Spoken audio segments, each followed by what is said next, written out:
with a auto part sticking out of it. I guess it's the latest thing now that people on the left coast get.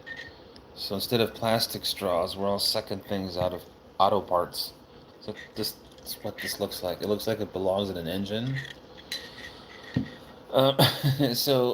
Today we're going live, and for technical reasons, yes, I was supposed to meet up with a friend and get a camera yesterday, and it didn't happen.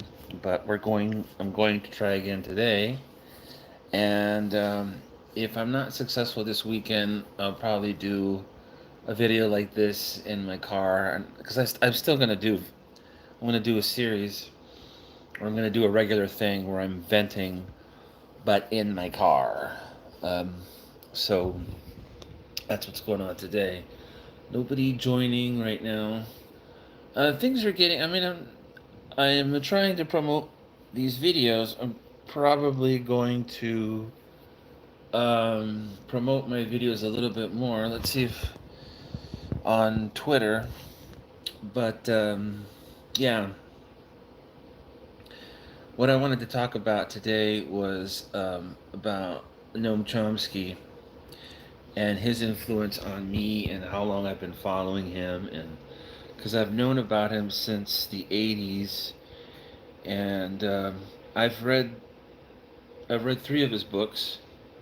Mm, you think you think Deter Democracy, which is I really like. Uh, of course, Manufacturing Consent. I think Hegemony or Survival. I have a book that he wrote the preface to called Dissent in the Academy. And yeah, and I've read a lot of his interviews. I've watched a lot of his interviews because you can go to chomsky.info and read transcripts of his interviews. And I've done all that. So I'm pretty familiar with him. So I've seen him like hundreds of times. Unlike Finkelstein, I haven't caught him live, so to speak, but more or less I'm very familiar with his work. And a couple of things stick out to me that are really important that I want to talk about. Number one is his standard for determining what's controversial is a scientific standard. So he borrows from science and applies it to social science and to politics. And that means that you basically have two kinds of arguments. You have a reasonable disagreement. And reasonable disagreement means that there's information or facts or logic on your side. And then there's unreasonable disagreement. Unreasonable disagreement is when you don't have facts or logic on your side. So you have those two kinds of disagreements. And it's important to take stock and take note of those kinds of disagreements, because what happens is somebody just walked into the room. That's why I got a little nervous. What happens is people kind of engage in discussions and they don't actually look to see what's reasonable and what's unreasonable. And for Chomsky, when you're in an argument that is based on reason, he uses the term uncontroversial. That is, when it's understood by academics, it's understood by historians what the basic facts are. And so that's not controversial for him because we know what the facts are in a case. I mean, take, for example, the war in Iraq. It's not really controversial at all that there were no weapons of mass destruction. That the entire reason to go there had nothing to do with either promoting democracy or stabilizing the Middle East or any of the pretexts given, right? Yet, if you go online and you talk to people who are self-described conservatives at times, or the neoconservatives, even some Democrats, they're like, oh, we went for a reason. Saddam Hussein had to be taken out. blah blah blah, UN weapons inspectors, the whole 9 yards. He had weapons of mass destruction, or we thought he had weapons of mass destruction. Well, this kind of thing. That's an unreasonable disagreement. There really isn't any information, and never was any information connecting Saddam Hussein to Al Qaeda that was indicative that he had a program um, for weapons of mass destruction. All the evidence went in the other direction. I'm talking about the weapons inspectors, not just Scott Ritter. I don't necessarily want to rely on him. You also had Hans Blix and others. It's just not controversial. Yet, it's controversial in, say, some boomer political group on Facebook. That's an example of what I mean. There are certain things that are um, reasonable and certain discussions that are unreasonable. Now, you may think this is a pretty silly, or pedantic discussion right now, but the reality is that that kind of thing is absolutely vital, that you keep that in mind, because it helps. It helps to set and to delineate between reality and unreality. And the fact of the matter is that a lot of the discussions that take place today in American politics have no anchor, no semblance of reality to them, and it's just basically a bunch of people spewing out a lot of hot air, and it doesn't mean anything. Marianne Williamson's candidacy doesn't really mean anything. It's just there. So that's an example. I mean, it's just not reasonable, even though people like Kyle Kalinske like to call themselves reasonable and stuff. It's just not a reasonable. It's not a reasonable view that Marianne Williamson has political legs. So anyway, the other thing I wanted to talk about Chomsky today is his view, his consistency, his views and his consistency. Has he been consistent? So a lot of people think that he has been disappointing in the last 4 or 5 years. And this stems from the fact that after Donald Trump became the GOP nominee, that he was that Trump became such a danger, and the Republicans became such a danger in Chomsky's mind, that he decided that there was a definite difference between the Democrats and the Republicans, and that you should vote for lesser of two evils, etc. He more or less had been sliding towards that opinion for a while, but it's sort of inconsistent with the Chomsky of the mid 90s and before, because if you look at, he gave a talk, if you look at what he was saying back then in the mid 90s, he was definitely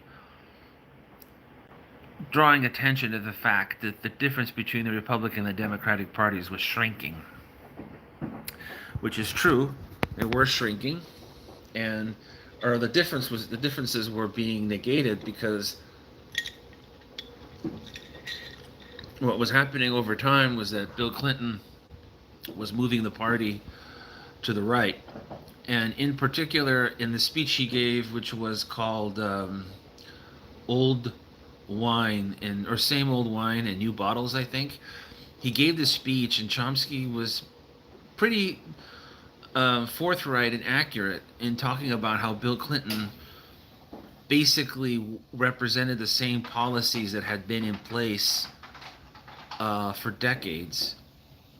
And if you really look, what that basically means is he was a capitalist, and George Herbert Walker Bush, his predecessor, had tried to implement NAFTA, which had been a capitalist priority, and anyway, he failed, and Bill was determined to pass it, and he did.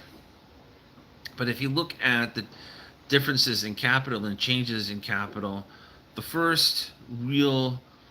the beginnings of neoliberalism happened under Carter, because Carter had deregulated trucking and was really trying to deregulate and really trying to implement reforms, as he would call them. But they were basically neoliberal reforms, and conservative reforms, and that's really what Jimmy Carter was. People kind of look at him as being a super liberal, but he wasn't. In fact, the liberals tried to prevent his nomination, but failed because too many liberals ran in the primary and they diluted their own vote.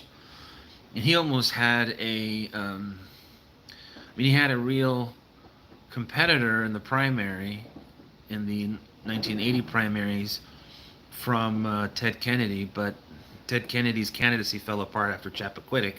You can Wikipedia that for more information. But if you if you really look at what we call Reaganism, that started with Carter.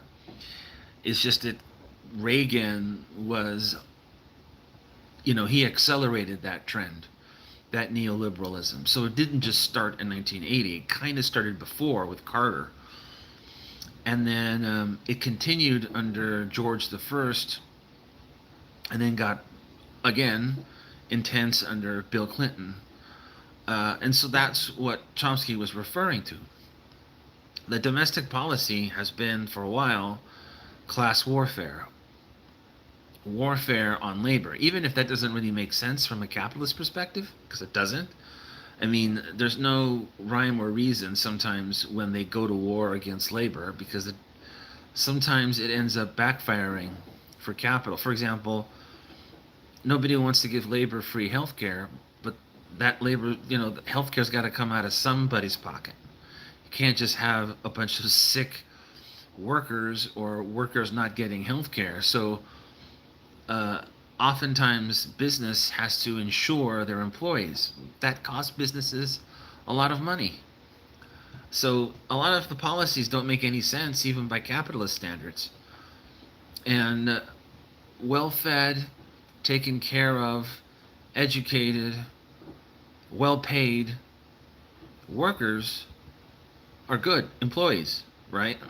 Time is just they're potentially good employees, but the situation has gotten so bad with capital and with the ideology, because it's an ideology of going to war with workers, that they're kind of killing the golden goose, so to speak. Anyway, so that's what Chomsky was referring to. But in recent years, even though he's drawn attention to the similarities, I mean, there's a neoliberal regime that's in charge of the country, that runs the country. Doesn't matter what party's in the White House. And that's just reality. I mean, even though he would admit that there's hardly a difference between the parties foreign policy-wise, he insists that there's some sort of a difference when it comes to domestic policy. But if you take a look at that talk, it's barely there. I mean, the reality is, in politics, we have this phrase called "only niggas can go to China," and what that means is every time you get a Democrat in the White House, there is a strong probability that they're going to do awful things that Republicans would never be allowed to do. NAFTA was one of them. Welfare reform was another. We're headed into a situation where we might get Medicare and Social Security cut.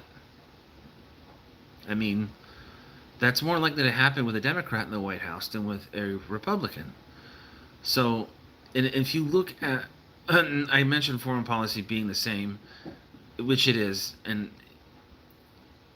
if you need evidence of that, just look at Iran, right? The policy, there's no difference between Biden and Trump on Iran.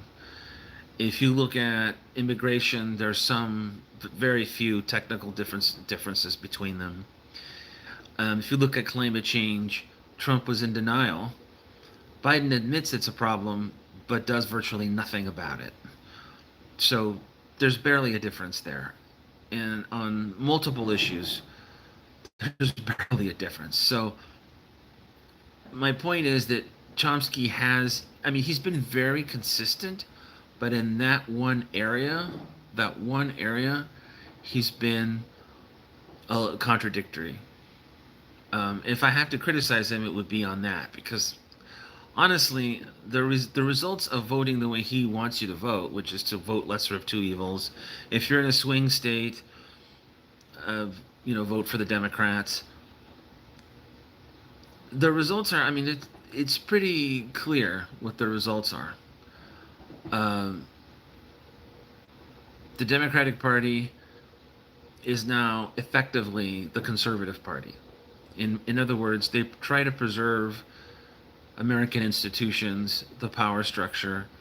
They try to put Humpty Dumpty back together again, right? Like Obama's main mission wasn't change. It was trying to put everything back together the way it was in 2007, bailouts and TARP and all of that. And that's what they do. And the Democrats are trying to preserve order. They're trying to preserve the FBI. They're trying to preserve the international order, American hegemony. They're trying to preserve ICE. They're trying to preserve um, low inflation, strong dollar. These are all Humpty Dumpty, putting Humpty Dumpty back together again policies. That's what conservatism is. It's trying to maintain the status quo and not go forward very quickly. That's what the Democratic Party is. The Republican Party is just basically proto fascist or crypto fascist. They're off the deep end, they're off the charts. I agree with that in part, but the part where I disagree is that there's actually limits to what they can do. And it's not like the Republican Party can go so crazy that they can destroy capitalism. They can't do that. So there are limits. And so when they need a bailout, for example, when the rich need a bailout, it doesn't matter what the budgets are. It doesn't matter how fiscally conservative these people claim they will get the bailout. So I don't, in terms of policy, it's very, very small, the differences between the parties. So, I mean, I just don't see it. And so I heavily disagree. Another area where I disagree with Chomsky, I think, has to do with the anti-war movement in the U.S. He said some things which I don't really agree with. For example, he was very laudatory about the peace movement or the peace protests in the lead up to the Iraq War. But that wasn't a peace movement. There is no peace movement in the U.S. Those were protests because a Republican was threatening to take us to war. If a Democrat did that, there would not be protests of that size. I'm talking about the ones prior to in February and March, I forget, of 2003.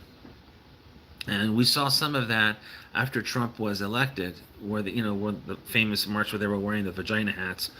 Um, Recent protests have been non-existent. There are no, in other words, that protest with the hats, that was against Trump. And the peace protests in 2003 were really against Bush.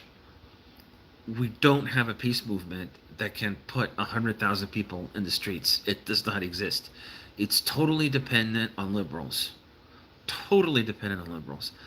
And it's totally dependent on liberals not liking the Republican. That's what it is. So the idea that we've advanced past the stage that we were at, let's say in the Vietnam War, because he said the peace movement today is incredible because it responded very quickly and was on its feet in anti-war even before the war began, as opposed to the Vietnam peace movement, which took years to coalesce and didn't really coalesce until the late 60s and early 70s. In reality, let's just be honest, like in reality, we're in the exact same place that we were back then. Because most people were for the wars. It's only when we began to lose the wars that public opinion changed. That's important to note. And the only protest movement where people go out on the streets was manifested by liberals against a Republican president. If the war's going swimmingly and there's a Democrat in the White House, it doesn't matter how many people of color we're killing or butchering. It's irrelevant. No one's going to protest that. So Chomsky's wrong on those two issues. Because you may disagree with me on one, but I don't think you can disagree with me on both. I think the facts are pretty clear, frankly, that the differences between the Republican and Democratic parties are incredibly small, especially since when you vote in that way, you're sort of inching your way towards the right, you're slouching towards the right. And so what ends up happening is the policies come to fruition anyway.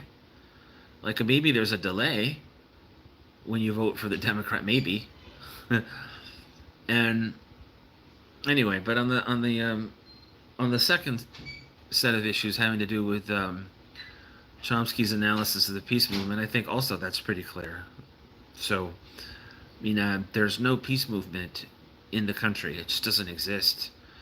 And there's in some zip codes, some areas of the country, there is some war fatigue because poor people, mostly in the interior of the country, are the ones that are asked to fight the wars. So there's war fatigue there, but it doesn't manifest itself all the time. And yeah, I mean, it's not a single issue that's dominant because I think that if that were the dominant issue, then those people would have overwhelmingly voted for Trump. But because it's not that I don't necessarily buy into Trump's anti-war rhetoric because I don't think it's true because there were wars under his tenure. It's just there were secret wars in Africa. So when he says he didn't start any new wars, that's not true. On the other hand, it seems like there's more potential for even larger conflicts with a Democrat in the White House, given where we at um, in the Ukraine and in the war there. So yeah, it on balance, I think it's not a good choice if you're choosing between R and D. I don't think Chomsky's analysis hangs together. But on the rest of the stuff that he has said, he's been remarkably consistent for the last 35 years, last 35, 40 years. I mean, his one big mistake, I think, is voting for lesser of two evils. The war thing is a little bit minor, so, but I think it does go to show that he's a little bit over enthusiastic about human faculties and particularly the state of American democracy, which is an you know in shambles. I mean, voters can't even vote half the time. I don't even know what they're voting for. I mean, if you look at the data, it's pretty clear on Bush and Obama, George W. Bush and Barack Obama, that their voters didn't necessarily know what they were voting for. A lot of times people vote and they don't even know what their what the person stands for that they're voting for. So it's really difficult to have any, form any judgments or analyze American democracy or whatever when we don't have one. The electorate doesn't know what they're doing. Plus, we don't even have one man, one vote. We have the Electoral College. My vote in California is worthless compared to somebody in Idaho. And the reality is that we don't have a democratic culture. So for him to talk about democracy or voting in the context of this system and in the context of, um, stuff like the peace movement that doesn't exist, or the left, the first thing we have to do, I mean, it's silly because the first thing we have to do is forget about all that. We have to take stock. Uh, we have to do an analysis of where we're at. And that's largely what I've been talking about over the last year on this channel. And taking stock of where we're at. And where we're at is there's no peace movement, there's no left movement, there are hardly any militarized unions. Most of the unions were defanged in the 1980s. Whether it's United Farm Workers or SEIU, everyone's at each other's throats. I haven't spoken about that. But whenever I look into the union situation, and this is vital for the left, is the health of unions. Whenever I look into it, people tell me that there's a lot of infighting among unions. That's something that Chomsky, despite being a syndicalist, doesn't talk about. And that's one thing he should talk about a lot. The infighting among unions, the lack of solidarity.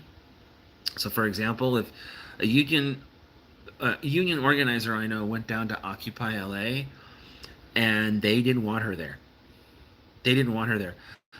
Now, I don't know if that's because I don't think it's because she's unlikable, because she's likable. I think the reason why is because people don't trust unions, even people among the left. That is something Chomsky should be talking about. And he's not.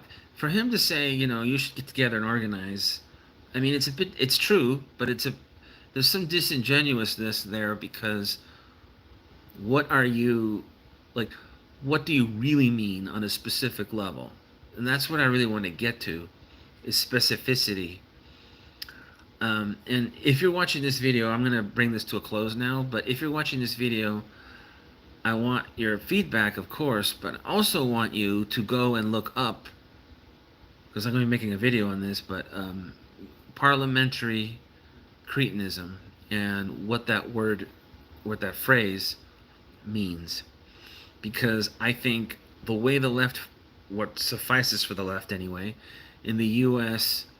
does is we engage in this discussion about elections, even Chomsky, and about what's happening in the Congress, and about tactics in the legislatures, and things of that nature in the courts. And those are inappropriate things to focus on. They're tertiary, frankly, to any kind of leftist direction and any kind of leftist mission. Anyway, I'm signing out, so please join me on Twitter and Roger on the left, and tell me what you think. And I don't know when this will be hitting YouTube, so I went live. We're now going on 27 minutes, so that I will end it here. And if you have any thoughts or whatever, don't hesitate to comment and reach out, okay? So we'll talk later. Bye.